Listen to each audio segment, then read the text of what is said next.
po. Again, 1 Corinthians chapter number 10, verses 11 to 14. Dito po nakasaad, now all these things happen unto them for ensamples, and they are written for our admonition, upon whom the ends of the world are come.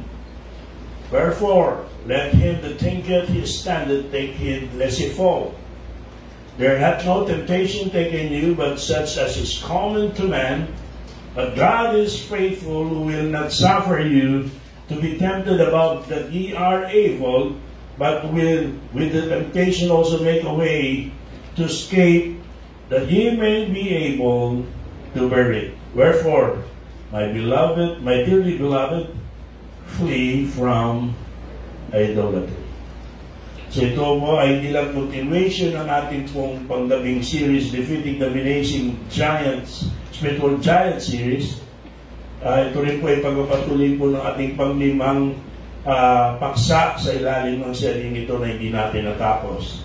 Triumphing against the spiritual giant called temptation. Triumphing against temptation. At sa biyaya po ng Panginoon ay tatalakay na natin dito yung nakasaad nga dito sa 1 Corinthians chapter number 10, verse number 13, kung saan unang-una ay binigyang diin po rito that temptation is a common experience.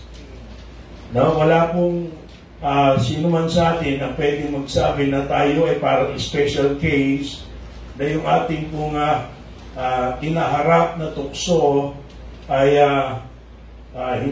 tayo lang talaga yung nakaranas nun. Tayo lang ang naka-encounter nun. Na tayo lang ang pinuntirya ng ganon. No? Wala pong ganon. Anumang mga tukso, pagsubok na ating pong naranasan at maranasan, ang lahat ng ito ay naranasan na rin ng iba. Okay? At naranasan pa ng iba. Magkakaiba-iba man ng pinanggagalingan, magkakaiba-iba man ng sitwasyon, pero pare-pareho po nakakaranas po ng pagtukso. And it doesn't exempt us from temptation kahit pa tayo mananampalataya, kahit pa tayo ay tapat sa Panginoon, but that should not discourage us from faithfully serving the Lord. Okay? You know, the Lord Jesus Christ was not exempted from temptation. But the good thing is, hindi po siya natalo ng tukso. Hello? Amen. Buti siya nga po ay nagtagumpay. At sa kanyang halimbawa na yan ay pinapakita sa atin nga na hindi lamang common ang temptation. Ang temptation din po ay it is under a controlled environment. No, sinasabi po dyan sa 1 Corinthians 10:13 that God is faithful, who will not suffer you to be tempted above that ye are able.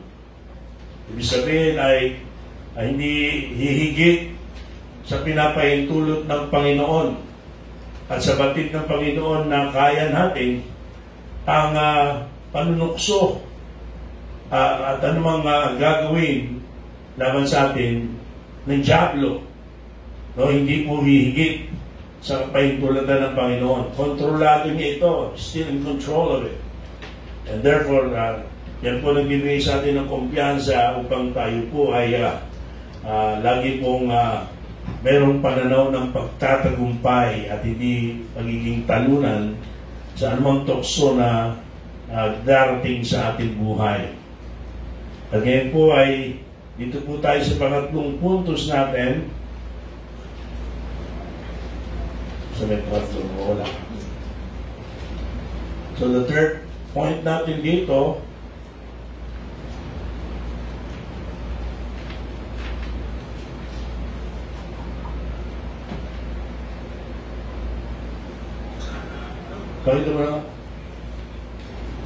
number 3, yung binapakita, sinasabi po niya sa verse number verse number 13, the temptation, with temptation there is a certain escape from it. No, meron provided na way to escape from temptation. meron pong Panginoon ay pinrovide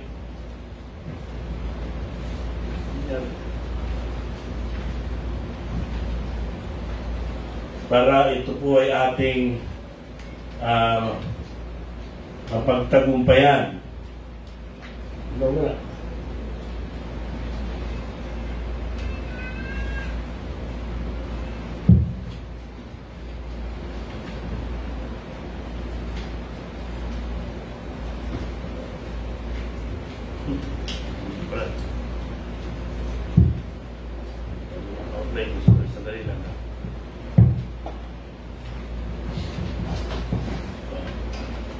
So, doon po yan sa last part ng verse number 13.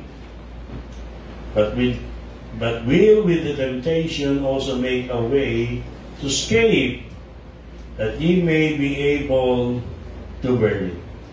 So when it comes to temptation, mga kapatid, God begins with the end in the mind, in His mind. Ibig sabihin, ang nasa isip ng Diyos bago pinahintulog yung tukso, ay yung katapusan itong tuksong ito. Katapusan ng pagharap natin sa tukso.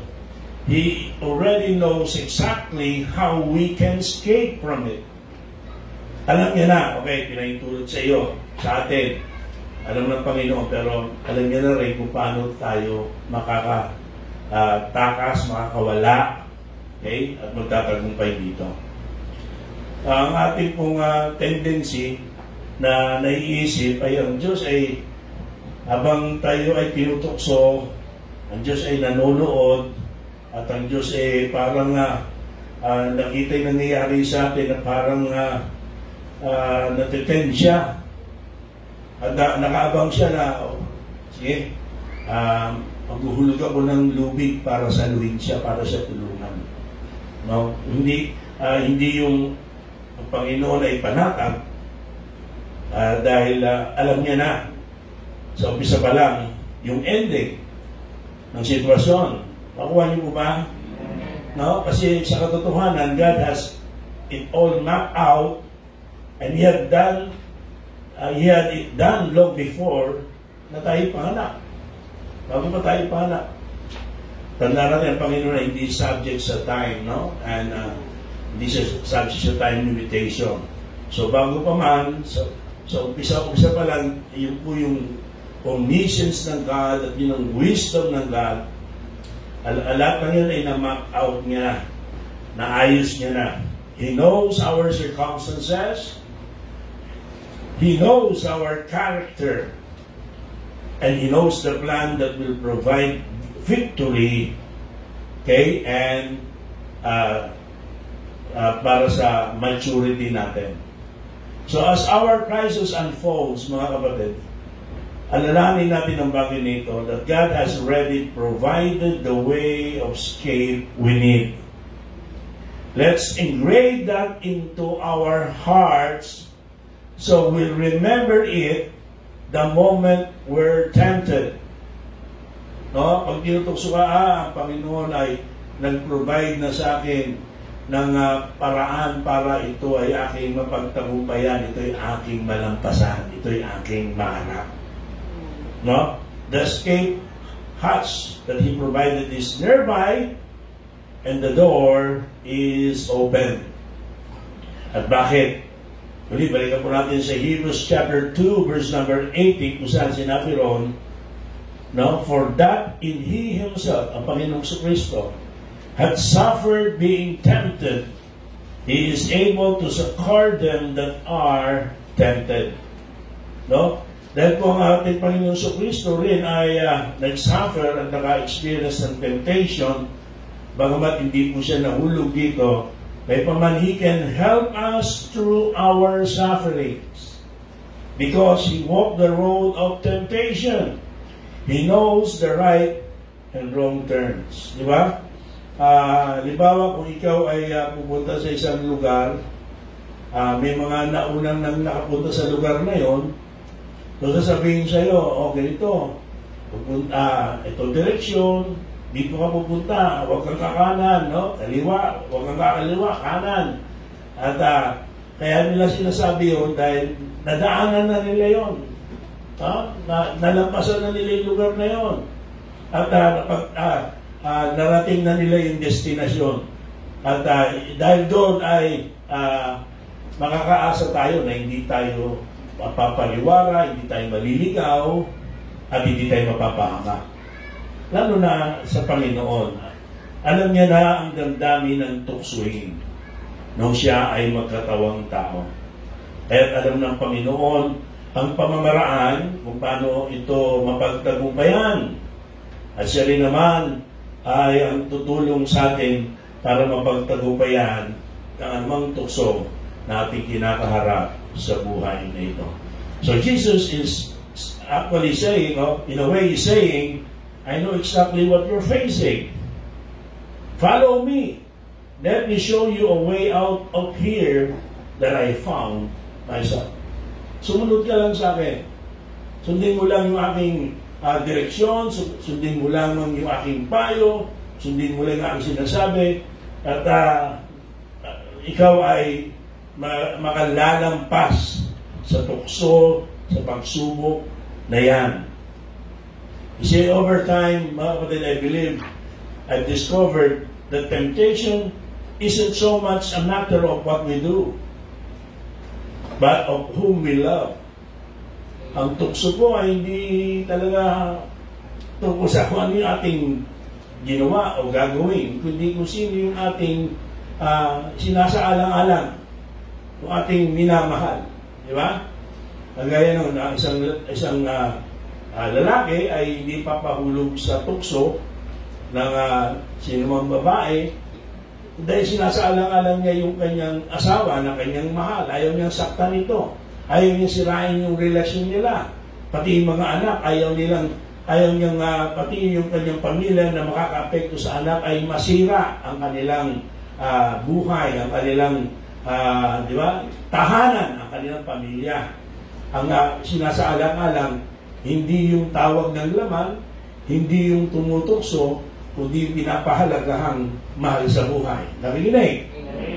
Ganun din po sa tukso na may kaugnayan sa Panginoon, ang ating pagmamahal. Tinutukso ka man at natutukso ka man, pero ang isinasaalang-alang natin higit ay yung kalooban ng Panginoon, damdamin ng Panginoon. Na alam natin na hindi makalulugod sa Diyos yan. No, alam natin na yan hindi nakapagbibigay ng kalwalatian, kapurihan sa Kanya. And that's enough para hindi po tayo madala ng tukso at mahulog sa tukso.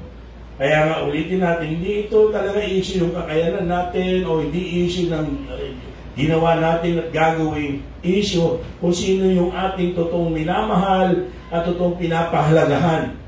At yung tunay na kilala natin ang Panginoon at in-appreciate, in-acknowledge natin yung kanyang ginawa sa atin.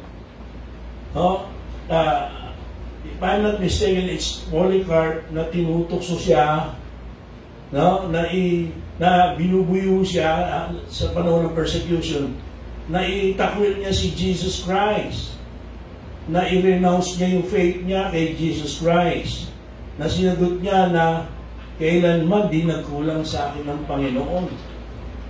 At bakit ko siya tatraidorin o pagtataksilan ngayon? So, ano ang nakatulong sa kanya para mapagtagumpayan yon, maging sa kabila ng nasa bingit ng kamatayan at nagdulot pa nga ng kamatayan sa kanya eventually, yung pagbubuyo ng kalaban na itakmil niya ang Panginoon. Yung kabatiran niya at ang acknowledgement niya na ang Diyos, ang Panginoon, na hindi nagkulang sa kanya. Hello? So, yun ang punto rito. Yun ang punto rito. Ang Panginoon ay, una sa lahat, tayo ay biniyayaan, iniligtas tayo kahit hindi tayo karapat-dapat. Sa awa niya, tayo po hindi mapupunta sa impyerno. His love, sabi ng Bible, commended towards us that He died for us.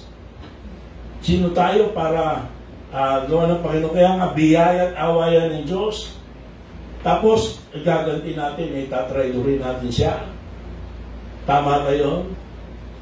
No? At liban pa ron sa daming mabuting ginawa ng Panginoon sa atin. Nabasa natin kanina, di ba? Yung all good things comes from God.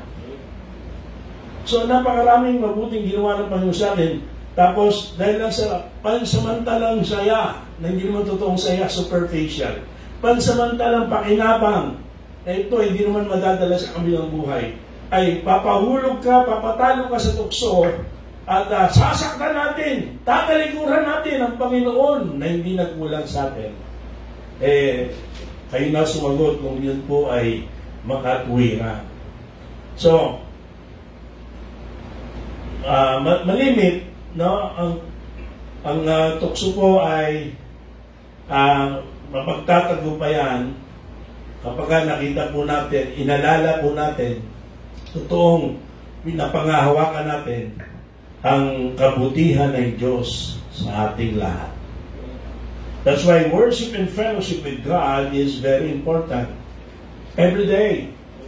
Bago ako humarap sa trabaho, pumasok sa paaralan, bago suungin ang buong maghapon, ay paalalahanan mo ang iyong sarili ng kabutihan ng Diyos sa iyong buhay. Importante yung pagsamba, importante yung pag-aaral sa ita ng Diyos, importante yung pananalangin. Sapagkat ito yung paraan para atin pong mapagtagumpayan ang mga tukso na ating kakaharapin. Okay? The best escape Jesus provides is His own embrace. Okay? To remind us of His love, to remind us of His goodness, to remind us of His faithfulness. Yung kanyang yakap. Di ba? Yung kanyang yakap. Ngayon, I challenge you to think about the times when you've been tempted. Ano man ito man ay isyong moral, ito man ay isyong material, gaano man katindi ang tukso. Sabi po ng Bible, no?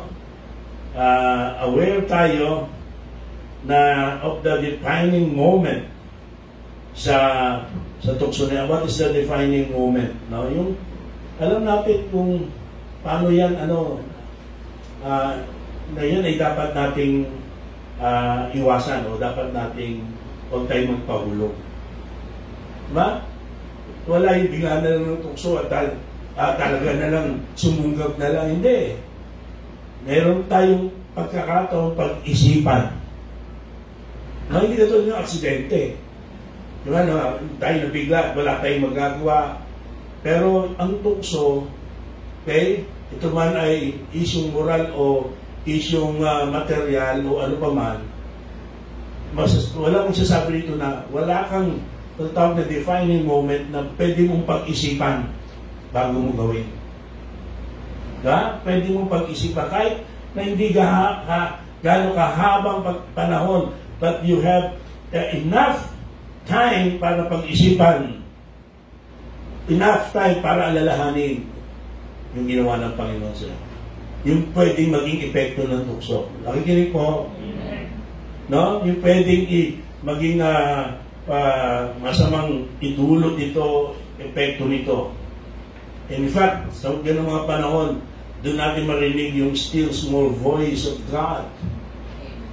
No? Telling us yung direction out of the temptation. O, huwag mo nang, huwag mo nang entertaining yan. O, lumayo ka na agad yan.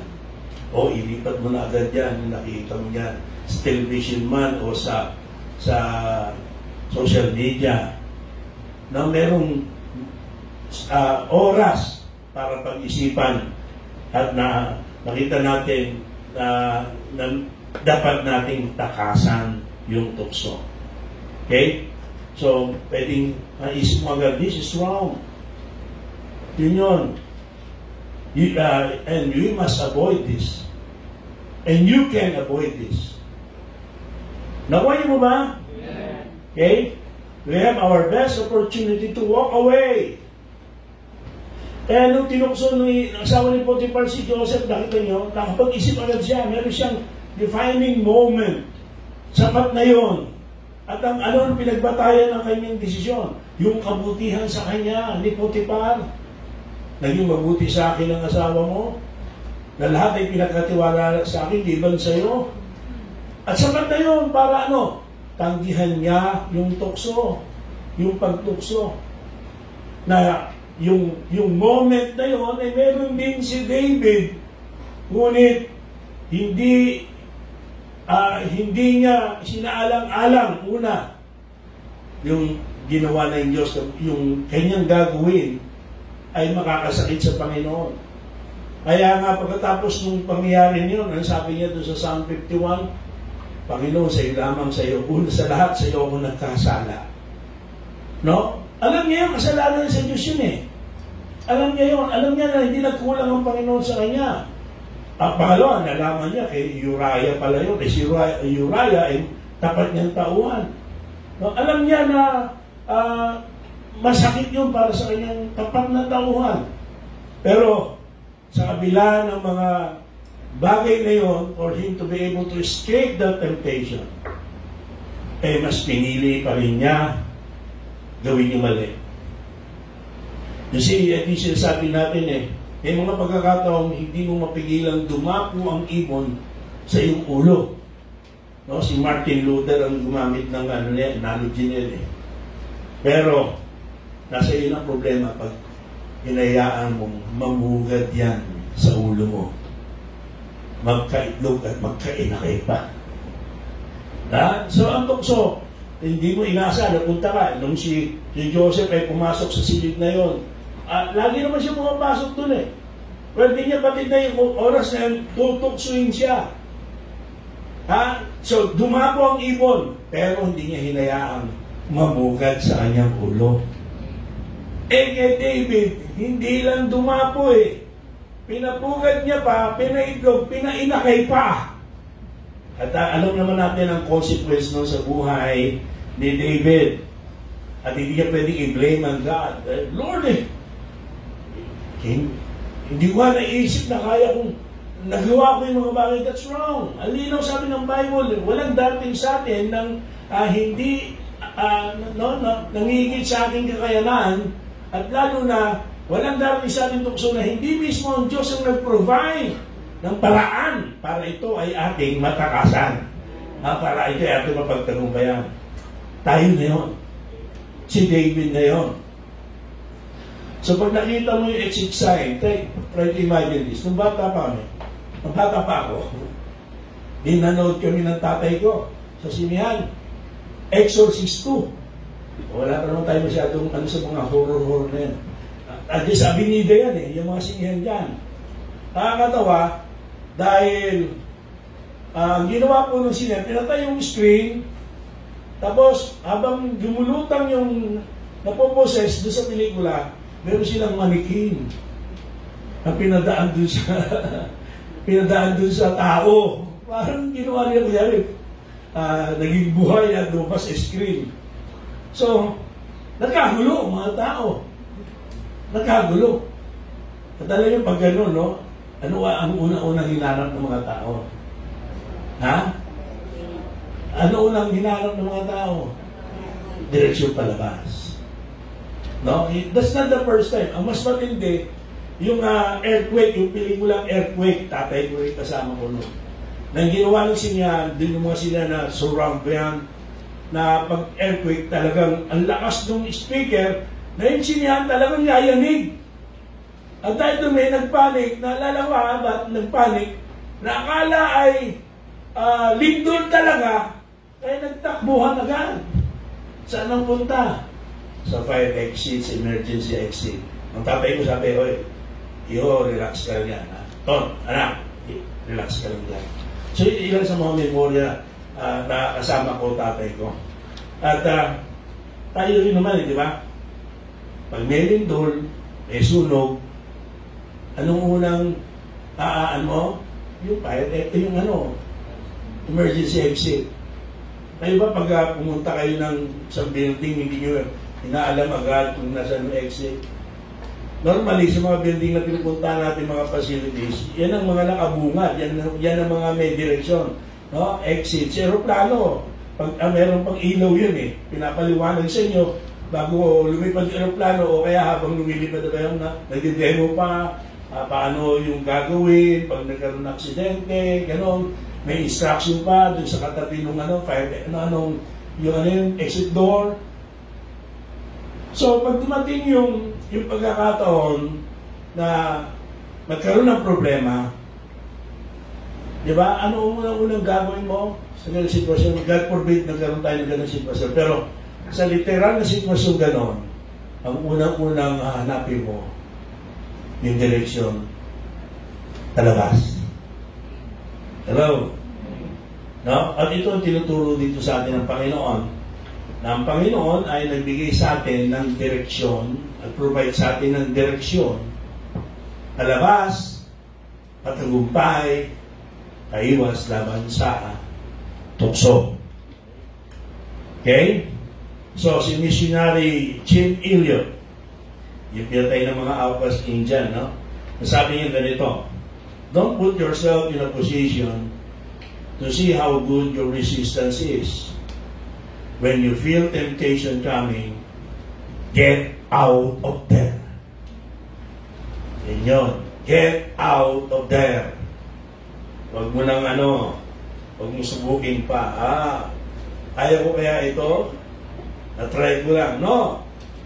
Get out of there. Yung pong Greek word ng escape, no, binabagay dito sa ating text of verse 13. Okay, a way to escape. The Greek word had the connotation of a narrow passage. Emergency exit. Narrow passage. At pag gano'n ang sitwasyon, may sunog, mayroong lindol, you're grateful to find the narrow way out. And Paul says that if you see that little path, nakita mo yung exit niya, don't walk past it. Huwag mong lampasan. Huwag mong layuan, huwag mong baliwalain. Hello? Okay? So madali rin naman alam mo kung yung lumalapit sa yung babae o lalaki, parang may pinapahiwatig na hindi maganda. So yun pa lang, iwasan mo na. Huwag mo nang entertainin pa. Kaya nga, ang instruction sa atin pag may counseling, kung babae magpapa-counseling, maganda yung asawa ng pastor mag-counsel. O kung hindi man, may kasama kang iba na babae, asawa mo, kung maaari pa. Naalala ko, merong dating dumadalo rito at sabi ng pastor, magpapa-counsel ako. Sabi, teka lang. Tapos, I make it sure na hindi yan si Sol. Noon pa yun, unang panahon. Kasi, yung tukso na hindi yan, hindi maiwasan. Okay? So maganda nga, kaya kung sa mga cellphone natin, sa mga computer natin, sa television, meron sinabi si Job, he made a covenant with his eyes. So meron tayong mga reminder sa kung ano pa man, na para huwag ka mahulog sa tukso. So yan po, no? Temptation and certain escape from it. Yun po yung sinasabi sa atin ng Panginoon. God Himself provided yung way to escape from the temptation. Okay? And number 4, ito yung pinakahuli, pero maraming sub-points tayo rito, ay Temptations Tamer's Checklist Example. Okay? Isa po sa ginagamit nating materialis dito ay kay David Jeremiah. At ito yung ilan sa mga binigay niya, siyempre dinevelop natin, na mga halimbawa kung paano, mga praktikal na halimbawa kung paano ating ang mapagtatagumpayan ang anumang tukso sa ating buhay. So let's be very practical.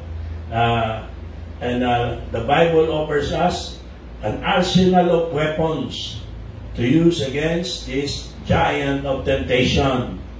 Okay? Mismo doon sa oras ng labanan. Right? They're on the battlefield. First of all, sabi niya, recognize the possibility of temptation. Recognize the possibility of temptation. So, yung sabihin po niyan, yung recognize the reality. Totoo. No? Hindi kwento-kwento lang, hindi haka-haka lamang, ang tukso ay totoo. At yung posibilidad na matukso, bagamat nandun din assurance na tayo magtatagumpay, pero yung posibilidad na mahulog sa tukso, kung ito'y babaliwalain natin at hindi tayo magiging handa, ay mahuhulog na sa tukso ang isang tao kahit pa Kristiyano. Kaya nga meron po kasabihan na to be forewarned is to be forearmed. Kung mabigyan ka ng babala ay para ikaw ay makapaghanda. Never fall into the trap of false security. Mag-ingat po tayo dahil hindi po yan obra. Sabi po dyan sa verse 12, ang sabi yan, wherefore let him that thinketh he standeth take heed lest he fall. Ingat! Huwag mo isipin, matibay na ako, tagal na akong Kristiyano. Ang dami ko nang napagtagumpay ang mga tukso. Hindi na bago sa akin yan. Kaya ko na yan. Nako, ingat ka, yung possibility of being tempted is always there. No, kahit na gaano ka na maraming alam sa Bible, kahit gaano ka na katagal sa church, kahit ano pa position mo sa church, at gaya nga nabanggit natin, kahit na marami ka na napagtagumpay mga tukso, ingat ka rin, ingat ka pa rin. Kasi, kaya nga, kung ang anak ng Diyos, ang Panginoon Kristo, ay nakaranas ng tukso na pwedeng maranasan ng tao, yan ay isang clue, isang reminder sa atin that we're not bigger than the system. No, hindi tayo pangingimian ni Satanas. Hindi tayo iiwasan ni Satanas. No, huwag nating isipin na tayo ay dahil mature na tayo at matagal na tayo, natatakot ni Satanas sa atin. Hindi. Kay Jesus Christ na hindi siya nag-alangan eh. So it is important yung recognize natin yung possibility of being tempted. Yung possibility na pag hindi ka naging alert at binaliwala mo ito, ay hindi lang ikaw ay matutukso, mahuhulog ka sa tukso. Sa kabila ng nag-provide na ang Panginoon ng assurance na ito ay hindi mo pwede sabihin, hindi ko kinaya, no. Hindi ko kaya, no. Ang problema nasa iyo. No, pag sinisipan natin, parang sinisisipan natin, Diyos, Lord, pinahintulot mong tukso, hindi ko kaya eh. Pinapalabas na natin, hindi ang Diyos tapat sa kanyang salita. Hindi. Ang problema wala sa Diyos. Ang problema nasa atin. Dahil masyado tayong naging kampante, masyado tayong naging mayabang, masyado tayong naging pabaya. So, maraming tao ganyan dahil akala nila yung commitment nila kay Christ, yung spirituality nila, yung knowledge nila sa Bible. Kaya magugulat pa kayo mga pastor pa eh. Matatagal ng pastor. No? Kailan tumandang pastor, tsaka pa nangyari gano'n, kaya nauso yung nahulog sa tulay. Bakit? Ito yung mga time na binabala yung sandata at hindi na naging alerto at nagkaroon na ng kayabangan na parang kaya niya na ang lahat. Mga kapatid, hindi po totoo yan. Hindi po totoo na dahil lagi ka na church at marami ka na, hindi ka na pwedeng mahulog sa tukso. Hindi totoo yan. Yan kompleto natin itong paksa nito. May kausap pa ba? Sa digmaan, di ba, ano ang best weapon ng kalaban? Surprise. Pag-atake ng hindi mo inaasahan. Kaya nga, di ba, na ano ng Hapon, yung Pearl Harbor, bakit? May padala pa ng espiya, napanood nyo ba kay Leonardo DiCaprio by Artisoro? na Pearl Harbor, di ba? Kunyari, turista yung mga Hapon.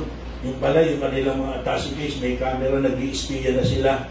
Alam nila kung kailan yung mga general na ibis na alerto ay naglalaro lang ng gold. At yung oras mismo na yon, doon umatake ang Hapon na kanilang natalo sa puntong yon. Yung bansa na iniisip na walang magtatangkang lumusog at walang magtatangkang magtagumpay. Naulit pa uli yan. Nung, 9/11, yung akala nila, okay, na tapos na yung Pearl Harbor, nagkamali na tayo doon na patunay. Pero yung time na yun, marami nang nakakarating na intelligence na may ganung plano, pero binaliwala at nangyari nga. Kung saan ay nagdulot po ng kasawian ng maraming buhay at hindi lamang ng pagkasira ng malaking ari-arian ng tangkilik. No? Dumating sa punto kasi akala, nakatayo! Sabi ng 1 Peter 5:8, di ba, ang diablo ay gaya ng loose lion, roaring lion. Anong ginahanap? Looking for an opportunity. Lahat yung pagkakataon na tayo hindi nakahanda. Hinahanap yung pagkakataon na tayo ay walang ingat.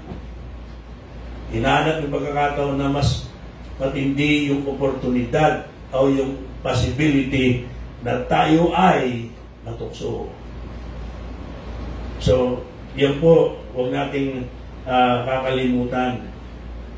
So, pag humarap ka sa salamin at tingin mo, ang tibay-tibay mo na hindi ka natatabla ng tukso, hindi ka na mahulog sa tukso, nako, ingat ka. Alalahanin mo yung Titanic. Diba? Ano ba yung payabang nila sa Titanic? Even God couldn't sink it. At ano nangyari? Lumubog. Lumubog. The truth is that if you drift into arrogance, not even God can get through to you. So avoid those delusions of spiritual grandeur. Pag may isip, ay, hindi importante siya. Dami na namin pinag-aralan tungkol sa tukso. Dami ng pinili si Pastor tungkol dyan. Ako mismo, marami ko na pag-aralan tungkol dyan. At ngayon, binabaliwala mo na ito. Kakalungkot na isang araw, ikaw'y mahulog sa tukso. Si Dr. Howard Hendricks, paborito ko writer ito, professor ito sa Dallas Seminary. At may dala siyang maliit na notebook, no, nakalagay sa kanyang packet. At doon sa notebook na yun, nakasulat, pangalan ng mga ministro at mga naging estudyante niya na nahulog sa sexual temptation at natanggal sa ministry. Doon, meron siya listahan. And one time, sabi niya, there were more than 100 names on the list. At nung kanyang isa-isahin, naisip siya, bakit nahulog sa tukso itong mga to? Ano ba common sa kanila? Bakit nahulog sa tukso? Natalo sa tukso? Natanggal sa ministry pa? Di ba sa dalawa, with the exception of two, sa patotoo niya, sabi niya, they shared in common a spirit of pride and arrogance. Kaya mga nahulog yung karamihan doon sa daan na sa listahan niya, di ba doon sa dalawa? Pare-parehong mayabang, pare-parehong nagmamarunong, nagmamagaling, pare-parehong piling hindi na mahuhulog sa tukso. Di ba, sabi ng Bible, Proverbs 16:18, ano? Familiar ba kayo? Pride goeth before destruction, and a haughty spirit before a fall. And that will actually happen to them. At ito yung warning sa atin dito, okay? Hindi mo pwedeng angkinin na ikaw lang ang humarap sa tukso na yan. It's common to man. At pag mo sabing higit sa kakayanan mo, no? God is in control of that. At tiyak ng Panginoon dun sa makakaya mo. And aside from that, ang Panginoon ay nag-provide ng way para malampasan mo yan. Pero bago sinabi yon ni Apostle Paul, nag-warning na muna siya. ikaw na nakaisip na hindi tutumba, nakatayo ka, mag-ingat ka, baka ka mabuhan. Ikaw na nagyayabang, ikaw na nagsasabing, you don't need to be instructed to be reminded about this giant temptation. Giant called temptation. So recognize, okay, the possibility of temptation. Another thing, when we still have time, I request help in the period of temptation. Request help in the period of temptation. 2 beses ginamit ng Panginoon dito sa New Testament during His earthly ministry sa kanyang mga alagad to pray about temptation. 2 beses po. At tayo po ay magiging well-advised kung ating pong didinggin ng seryoso ito pong mga admonitions na ito ng Panginoon. Una doon sa Matthew 6:13, parte ng Lord's Prayer, o the model prayer. Okay? Mas kilala kasi yung Lord's Prayer yan, pero napag-aralan natin, wala namang di ba? Forgive us our trespasses, wala namang trespasses ang Panginoon. Ay hindi Lord's Prayer yan. Yan ay model prayer. No, guideline ng Panginoon kung paano tayo mananalangin. Although we are not to take it verbally and word for words against sa Panginoon sa paulit-ulit na panalangin. Yan po ay outline lang. Isa sa outline dyan ay sa verse 13. Ang sabi ng Panginoon, and lead us not into temptation, but deliver us from evil. For thine is the kingdom and the power and the glory forever. Amen. So, yan ang isa sa sinabi ng Panginoon to pray about temptation. Yung pangalawa po ay sa Matthew 26 verse 41. Tingnan niyo po, Matthew 26 verse 41. O 26 na yan eh. Anong ibig sabihin? Malapit na siyang di ba? Doon sa kanyang kamatayan, pagdakip at kamatayan para tubusin tayo sa ating mga kasalanan. At ito yung nangyari doon sa garden. Di ba? Garden of Gethsemane. Kung saan siya ay nanalangin. At ang sabi niya sa kanyang mga alagad, tatong sinama niya si Peter, si John, and si James. Ang sabi niya, watch and pray that ye enter not into temptation. The spirit indeed is willing, but the flesh is what? Weak. Ano yung pamilya na itong event na ito, itong senaryo ito? Pero ano ginawa po ng mga alagad? Natulog. Ano ginawa ni Peter? Natulog. Ilang beses siyang minamin niya ng Panginoon prior to this. Sinabi, katalikuran ka na lahat, iliban sa akin. Nagyabang ni Peter. Nag-usapan natin kayabangan. Ano sabi ng Panginoon? Pagkakailangan mo 3 beses. Aba, nirebuke niya pa yung Panginoon. Pinalabas niya, kakamali ka, Lord. Pwede gawin iba yan, hindi ako. Yun nga, binabanggit natin. Ang Panginoon nag-warning, ang Panginoon nag-admonish, ang Panginoon nag-guide sa atin. Pero kung mayabang tayo, unteachable tayo, puno-puno tayo ng tiwala, paniniwala sa ating sarili, kahit tayo paniniwala natin sa sarili, sa sinasabi ng Panginoon, doon na tayo babaksak. So what happened to Peter? Alam natin nangyari sa kanya. Kasi sabi ng Panginoon, watch and pray. At ano yung sabihin niya, watch and pray? The idea is to be alert, always to be alert. That's why we need to begin every day asking God to sharpen our antenna toward the devil's ploys. Sa umaga pa lang, Lord, bago po ako sumalang sa trabaho, bago ako magbiyahe, bago pumasok sa trabaho, o pumasok sa paaralan, o bago harapin na po maghapon, Lord, palakasin mo yung sensitivity ko laban sa mga daya at tukso ng Diablo. We want God to help us through the devil's bait and switch tactics and to discern the spiritual reality and its consequences. That's why, pag-pray, watch and pray. We should ask God to make us sensitive to that moment of awareness and to show us the escape hatch that offers safety. Otherwise, temptation springs upon us without warning, and it will catch us at our very worst time. Ibinuda. Di ba? Pag alam mo na parang may nagtatrabaho, nangyari ba sa iyo, dadaan ka sa isang yung maiwasan daanan na kali o lugar, pero may construction dyan. May construction dyan. Meron ano, pag kami dumadaan sa San Jose ngayon, kasi inaayos yung kali road, meron ang tawag doon, bulldozer.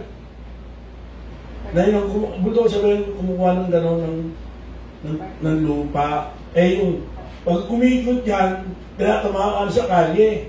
Ako ingat na ingat talaga dyan. Bakit?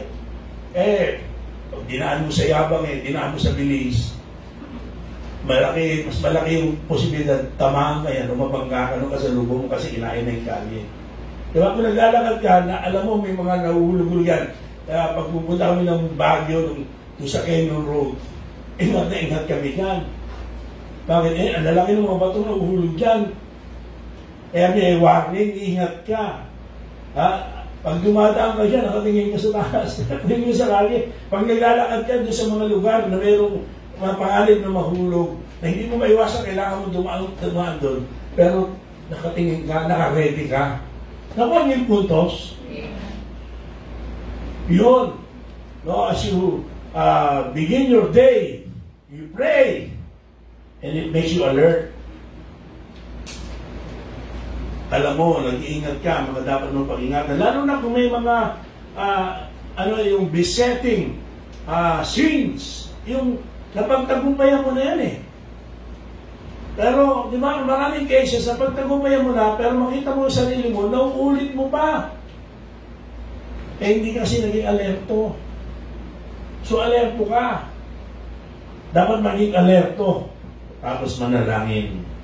Every day carries hazards for the Christian. That's why we need to pray constantly for awareness and strength also. Awareness and strength. That's why request help in period of temptation. And, of course, isa pa dyan is to resist the provoker's temptation. Resist the provokers, the tempters, temptation. Ang sabi po ng Bible, to stand firm and hold out. Look at James 4:7, please. James 4:7 sa Bible nyo. Tingnan nyo po. Ano po sabi niyan sa James, chapter number 4, and verse number 7. Are you still with me? Hello? Amen. Okay. James 4:7. Submit yourselves therefore to God, and what? Resist the devil, and he will flee from you. So, and there is a variety of ways to see the delightful sight of the enemy hightailing it away. No? Pag yung Pilipino sa boxing, di ba? Yung kalaban niya natalo natin. May kanina naralo uli yung gila sa uli Mas malaki na lamang. 5 ata. Hindi na tsamba, Hindi na tsamba. Tuwa tayo. Hindi natin natalo yung laging tumatalo sa atin. Matutuwa ka. Diba? Ang tutuwa yung mga Meksikano nung matalo si Pacquiao Ni Marquez Nagdiwang yung kanilang buong bansa. Kasi Mexican killer si Pacquiao di ba? At nagalaga ako ng manok nung araw. At nanonood pa ako ng tupada karanas ni Magsabong. Tuwang-tuwa ka pag yung kalaban na manok tumakbo Kung hindi man mapatay, tumakbo. Iba yung tuwang-tuwa ka para sa manok mo, galing yung manok mo. At matutuwa ka pag nakita mo ang diablo tumakbo. Nakakatuwa, maisip ang diablo ay tatakbo. Pero hindi mo asang tatakbo yan kung hindi mo alam yung sandatang gagamitin sa kanya. We can take into our hands the sword of the Spirit. And what is the sword of the Spirit? According to the book of Ephesians, it is the Word of God. Hindi pwedeng Satanas. Layuan mo ko, tukso, layuan. Hindi, ganun lang yun. Hindi tatakbo yan. Hindi, bibigyan ng special treatment. O sige, sabi mo eh. Kailangan tatakbuhin. Diba? Tatakbuhin mo. At paano mo mapapatakbo? Eh kung meron kang sword of the Spirit, which is the Word of God. Kaya ba yan? Oo. Kasi that's what Jesus did. If you remember it, His wilderness temptation with the devil. At pag pinag-aralan mo yun, matatawa ka eh. Bakit? He only used ammunition from Deuteronomy. Isang kaplat lang ginamit ng Panginoon. Deuteronomy lang. He fired scripture at the devil. He defended himself with only one book from the Bible. No, hindi naman sinasabi, isang verse lang kailangan, tatlong verse lang kailangan mo. No.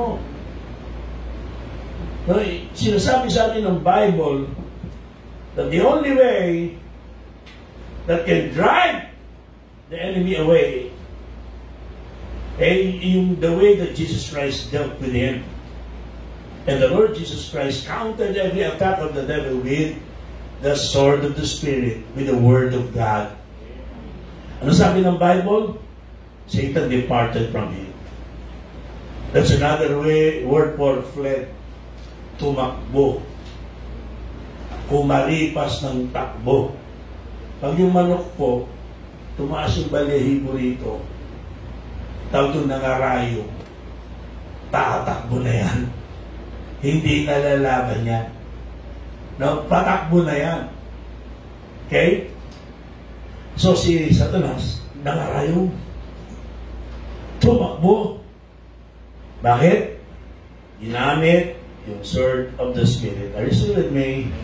That's the way to resist the provoker's temptation. Hindi lang yung layuan mo ko, tukso. Hindi ganon. Ito, hindi nakukuha yan ng pakrus-krus ko. Alam naman natin wala yun. No? So, we need to resist the devil by using the sword of the Spirit, which is the Word of God. So, nakita niyo na ba yung tinatakbo ditong ating mga checklist na to para i-tame at mag-trial against temptation? Yung kailangan huwag tayong magyabang. Kailangan aware tayo.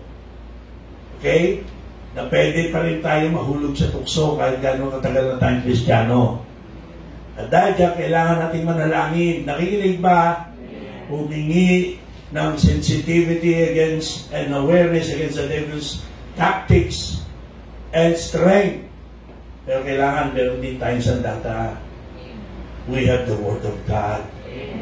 Now we have the Word of God. Ito po yun, mga recognize, request, resist. And listen, hindi ko matatapos yun. Gagabayin tayo, pero isingin ko pa ito. Retreat from certain patterns of temptation. Ano ibig sabihin? Okay? Pakita natin sumatakbo si Satanas. Diba? Resist the devil, it will flee from you. Eh, meron ang sword of the Spirit. Eh. Pero meron mga classic mo ng tukso, may degrees of temptation na maganda, umiwas na tayo. So, umpisa pa lang, umiwas na tayo. Layuan na natin. No, sa military, hindi man ako military, pero sinasabi ng mga military, good military leaders recognize this same principle. There is a time to resist, lumaban, but there is a time to retreat. A time to retreat. Sometimes we need to see the devil flee, But sometimes we need to do the fleeing. Hello? Amen. Si Mark Twain, sabi niya, ano yung quotation? There are several good protections against temptations, but the surest, he said, is cowardice. No? Iwas ka sa gulo. There are times when cowardice is another word for wisdom. The Bible, nagbigay sa atin ng 3 kinds of sins na pwede nating takasan. Okay?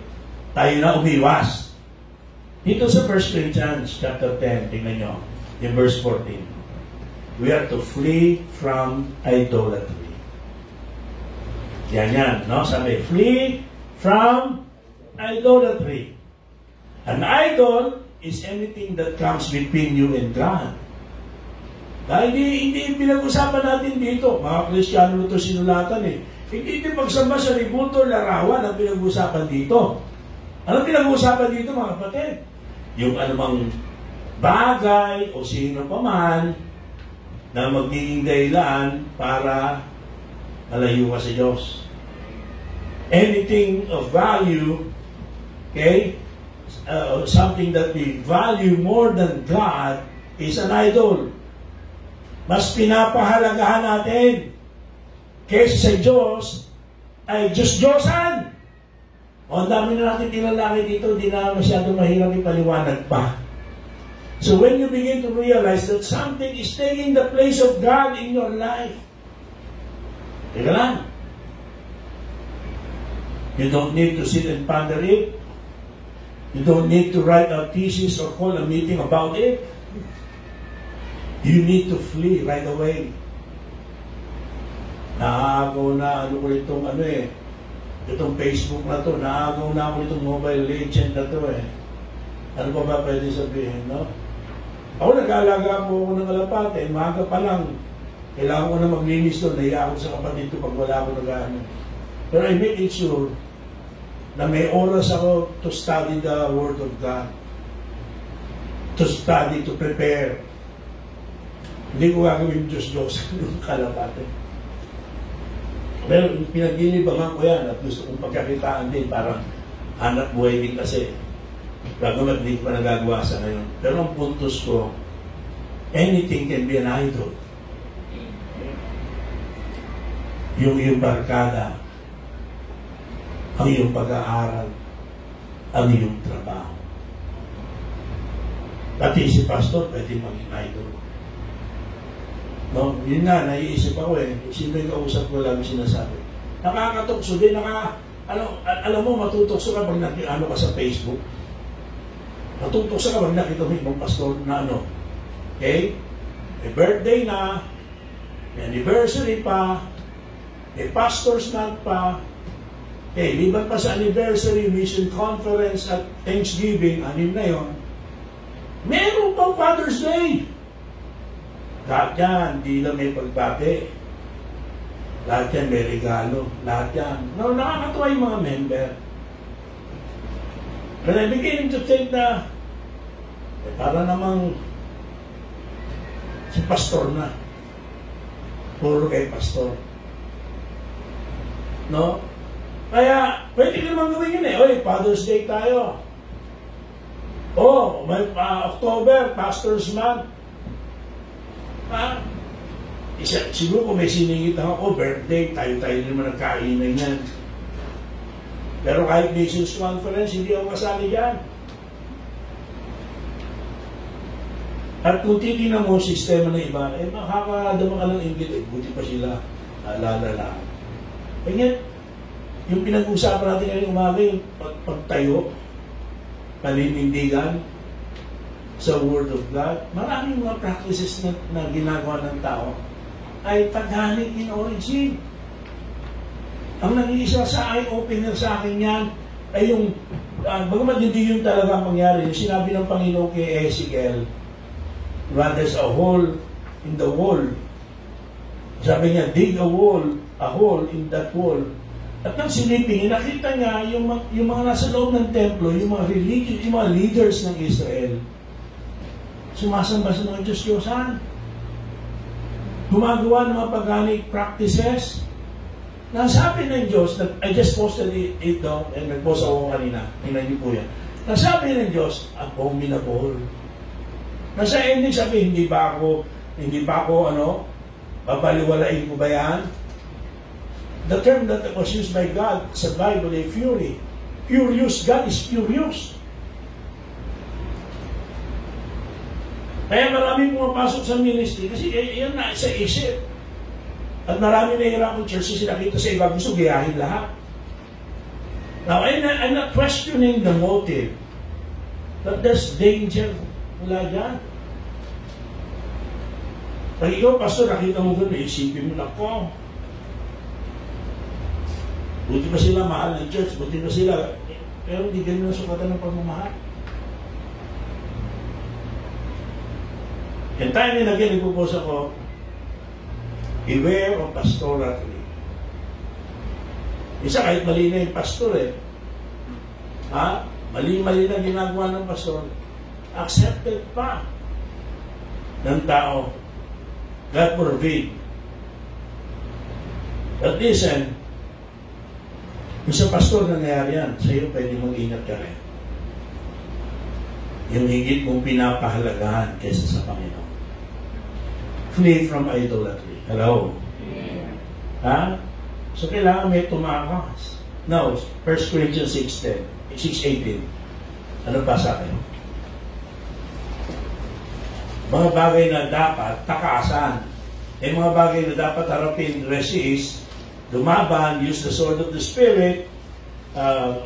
Bago yan ay aware ka, hindi sa iyong lakas, kundi aware ka sa iyong kahinaan, and you pray to God to give you strength. Pero may mga laban na dapat takasan sa umpisa pa lang. Free from idolatry, nakikinig. 1 Corinthians 6:18, flee. Nasa kayo? 1 Corinthians 6:18, flee fornication. Every sin that a man doeth is without the body, but he that committeth fornication sinned against his own body. 2 Timothy chapter 2 verse 22. Come on, 2 Timothy 2:22. Ano sabi diyan? Flee also. Wala pa kayo? Flee also. Let me hear. Flee also. Youthful lust. So ano po sabi ng Bible? 2 beses ito, no? We have to turn tail and run when we're confronted with immorality. Flee from immorality. Not only idolatry, but from immorality. Sexual temptation is a demonic trump card. There's something unique and terrible about its power. The devil uses it for those in ministry, those in marriage, those maturing. He uses it, referring to the devil, particularly for those perched in precarious positions, those in transition, whether through the storms of adolescence, trials of marriage, or the temptations of business travel. Yan po yung ginagamit niya. Hindi nagkakaunaan ni Mister, ni Mrs. Diyan papasok yung pagmumukso ni Satanas. Hello? No? Yung ikaw nagbibinata, nagdadalaga. At yung ikaw ay palipas na sa pagbibinata at pagdadalaga. Mas matindi ito sunod. Susunggaban ko na ito, baka makawala pa. Nakinig na saan?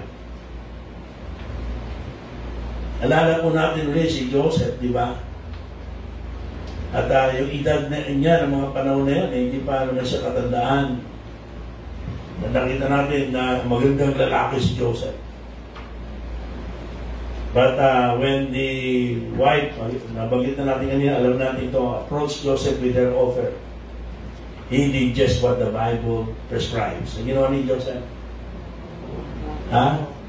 Tumakbo. Tumakbo. He fled. He turned to run so quickly that the woman was left holding his coat in her hand. It is a good thing that God made young feet swift. They need to be ready to flee from temptations. Temptations that dishonor God, especially through sexual immorality. Now, last but not the least, ang pinag-usapan natin dito, yung tatlong binabanggit ng Bible ng kasalanan, kung saan ay dapat nating takbuhan. We need to retreat from these patterns of temptation. Free from idolatry. Free from immorality. Turn your Bible sa 1 Timothy chapter 6.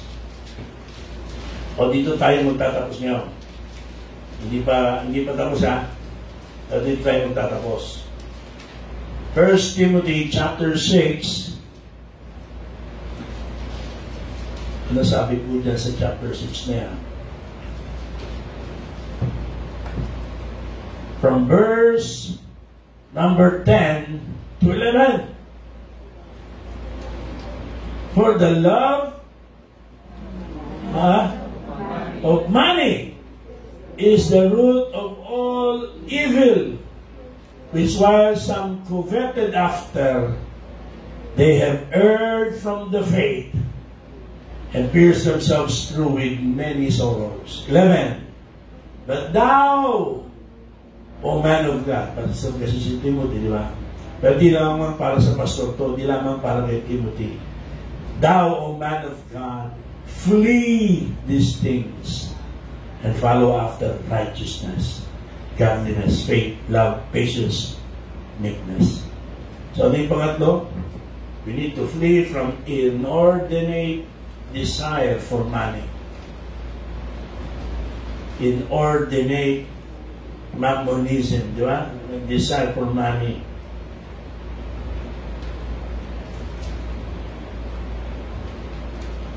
Marami dito rin nasisira. Another form of idolatry dito. Pera. Di ba? Marami na dahil sa pera, kaya pumasok sa immoral na relasyon. Immoral na gawain dahil sa pera. Marami dahil sa pera, nasira ministry, nawala sa ministry. Nasira ang gawain. Marami, umalis sa gawain dahil di sa pera. Dahil sa ayaw mag-tithes. No? Kaya nga, sa isang banda, matutuwa ka sa ibang churches, ang dami klase ng bigayan, ang dami. Pero hindi nila kinakatisan. Nakalulungkot na yung tithes, tithing lang issue. Maraming church yan. Sabi ko nga doon sa kausap ko, kung sa isang pastor, kung lahat ng member magiging tapat sa pagka-tithes, hindi na kailangan magdagdag pa, mag-invento na kung ano nung giving in church. Hindi mo rin masisisi, pero hindi rin tama kung ano nung mga in-inventong giving na hindi naman dapat giving. Eh bakit? Eh kasi mga member hindi tapat sa pag-ikapo. Mas mahal nila ang pera kaysa sumunod sa Diyos. At mas piliin na lang tumalikod sa Panginoon kaysa mag-ikapo. And I wonder how many people listening to me right now has this issue in their lives. Pera. Yung wala ka ng gana dahil walang pera. Masaya ka lang pag may pera. Mamunisip din yan. Diba? Pinag-usapan lang natin kailan ba yung sinapol natin yung the miser na babae na namatay dahil sa tuwang-tuwa. Merong sale na gatas. Ang yaman-yaman niya. At isang may pera, kung totoo man, na tinalikuran tayo gawain dahil sa pera. Na magkatrabaho, tinalikuran na ang gawain. All kinds of evil, sabi ng Bible, proceeds from materialism. That's why don't let greed get its hooks into your life. Don't let covetousness, materialism, mammonism, get its hooks into your life. Ito yung tatlong kasalanan na malinaw sinasabi ng Bible, King James Version 2, we have to flee from. So may mga pagkakataon that we need to resist, we have to resist using the sword of the Spirit as we prepared before we deal with this encounter, we prepare to prayer, acknowledging that we are not that strong. Kailangan natin ng tulong ng Panginoon. Pero mayroong mga tukso. So, umpisa pa lang dapat na natin tinatakasan. Itutuloy po natin ito at mayroon pa tayong natitira. Kung pwede mo na rin natin, ano oras ba? Wala na eh. So, tutuloy na lang po natin ito at medyo mahaba pa. Okay? Pero ngayon ay alam ko kahit paano, meron na tayong mga nakuha. No? Pero nawa ay naging pagpapala na sa atin. Amen po. Kaya natin tumayo, tayo ating na. Most gracious Lord, salamat po sa inyong salita. Salamat po sa mga gabay, paalala, ang review, at sa tulong ng salita po ninyo na inyong ibinibigay upang kami, Panginoon, ay magtagumpay laban sa iganting tukso. Sa iganting nagangalang tukso. Salamat po sa paalaala na huwag kaming tatalo ng self-pity. Parang kami lang ang nakakaranas na nito at i-justify namin, gawin namin excuse yun. Na kami lang kasi at hindi alam ng iba, hindi naranasan iba. It is common to everyone. Thank you as well for reminding us na it's under your control. The devil cannot tempt us beyond the measure at yung limitation that you allowed him. Kita po namin yan sa istorya ni Job. And thank you sa pagpapahayag niyo sa inyong pong salita, Panginoon, na kayo rin ay nag-provide ng way to escape it. To provide ng way to escape them. At salamat sa mga guidelines na ito, bagamat di pa kami tapos, on how we can triumph over temptation. Maraming pwede pang sabihin, but I hope and pray, Lord,